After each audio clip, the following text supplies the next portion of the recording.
Joining me now on the phone to talk more about George Pataki's potential presidential run is Darrell Kearney. He is the senior financial officer of the Polk County, Iowa GOP, which is hosting the former governor at a picnic fundraiser this Saturday. Conversations with Pataki aides have led Kearney to believe that he will be attending that event as a full-fledged candidate. Thank you very much for your time, Darrell. It is good to meet you. Great to meet you, Liz. Nice talking with you from the great state of Iowa. So, okay, what is it that these guys said to you that made you feel like George Pataki is going to run for president? Well, I have been talking to the Pataki people for the last 6 weeks and have talked to the governor 2 or 3 times when he made trips out here to events. I could tell there was some interest about running for president. I think he was thinking about it. But in the last week or so, I could tell there seemed to be an increased activity. There seemed to be a little bit more excitement. And when I talked to them on Monday, and they told me Monday afternoon that he was coming, they were confirming that. I asked them if I could announce him as a candidate, and they said, well, you can't announce him as a candidate right now, but that might change by the end of the week. And I could just tell there was just seemed to be something very important about him making this trip out here. I made a conclusion that this was not just a normal visit. There was something big coming, and there was something in the air. Okay, interesting. Now, that's fascinating because he's going to be sharing the stage with a guy who's already announced, and that would be Texas Governor, 2 guys actually, Texas Governor Rick Perry and also Congressman Ron Paul, also from Texas, who finished second in the Iowa straw poll. I mean, how do you think he's going to fare with these guys who have already been on the ground? Well, Governor Pataki, of course, has been in Iowa several times. He had an exploratory committee that operated out here back in 07, 08, 07, I believe it was. Yep. And has a pretty decent following in Iowa, even though he has not until now made any type of a formal announcement that he was going to run. But there is a lot of interest among moderate Republicans in Iowa.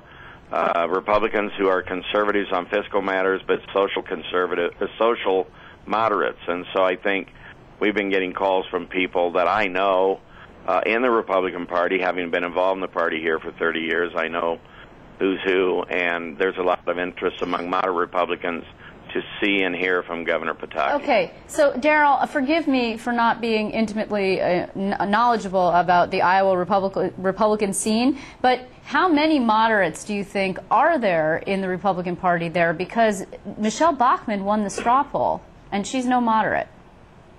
Well, the straw poll reflects the ability of campaigns to turn out their supporters and to recruit an organized grassroots group for working to turn out for the Iowa caucuses in January or February. Right. So a straw poll is a reflection of their organizational skills and abilities, and I've always encouraged candidates to get involved in the straw polls because it lets you know where you're weak and where you're strong. Right. But it's not necessarily a reflection on how well you will do in the caucuses in January and February. Because there is a guy in there who's pretty moderate. I mean, John Huntsman is a moderate. Why would John... So you're saying that it's not because of what he has to say that's not resonating with Iowans, maybe. It's that he doesn't have the organization. George Pataki doesn't have an organization on the ground right now in Iowa. He did, you're right. Well, it's true, but right. Not anymore. Right. Well, no, that's true. I don't think they've been organizing at the grassroots. I think they were just trying to make a decision about whether he was going to run or not. My personal opinion is that he's going to make an announcement to run, but I could be wrong. Right. Just before I let you go, I want to ask you this also. I mean, do you think his people like to suggest to me that George Pataki has farming in his background, is not your average New York Republican, is not, some high society guy, although he does, mix in those circles and raise money from folks who might be on Wall Street, that he has an ability to connect with folks outside of New York. Is that true, do you believe, in Iowa? Does he actually manage to connect with people out there? Yes, he does. I have been to the 3 or 4 events off and on throughout this year. He does have a presence as a strong leader. He comes across that way. When he walks into a room, somebody has come in that you want to get to meet. And that's something that not everybody has that aura about them or that talent. He does. He comes across as a strong guy.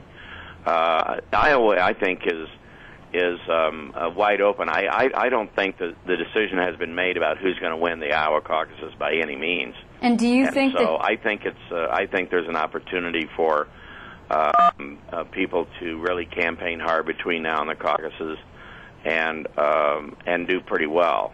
And do you think that George Pataki Huntsman did not win? do well. Huntsman, you talked about Huntsman. Huntsman did not really resonate even with moderate Republicans out here. Do you think George Pataki could win in Iowa? I think it's too. You know what? I'm not going to speculate who is going to win or whether Governor Pataki can or not. I just think that the opportunities are here in Iowa yet. Nobody has won this state, and so there's an opportunity for everybody to campaign hard, recruit and turn out the caucus folks on January or February. You're talking about 125,000 voters. This year you're going to see more than that, in my opinion. There's a lot more interest in Iowa. Among Iowa Republicans, there's a lot more interest in the election. Among independents and even conservative Democrats are crossing over to get active in the Republican caucuses. Okay, well, we will, of course, be following this. We are very interested. We would like to see someone from New York because that would give us a lot of things to talk about. And, you know, we are going to be watching closely for your event on Saturday. I want to thank you very much, Darrell, for joining us. Well, thank you, Liz. It's good talking to you people.